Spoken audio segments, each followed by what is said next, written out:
Hello, welcome back to our channel. In front of me I have OnePlus 15 and in this video I will show you how to customize sound position.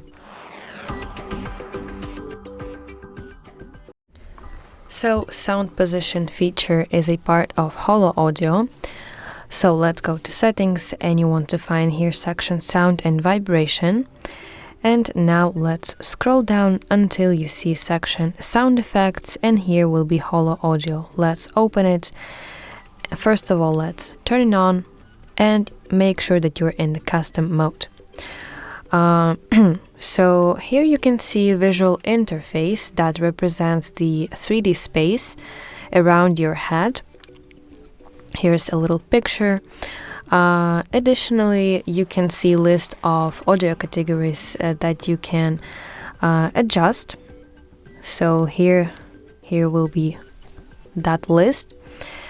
And basically, to customize sound position, all you have to do is drag this slider to desired position on the visual interface. So as I move this slider, you can see that the icon changes, the icon of the phone, it changes. So you have to connect, also my phone tells me that I have to connect my headphones to hear a sound.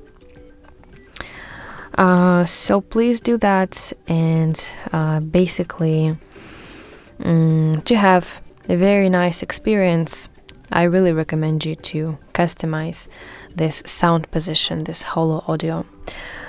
So that's it. I really hope that this video helps you, and if so, please like this video and subscribe to our channel to see more content just like this.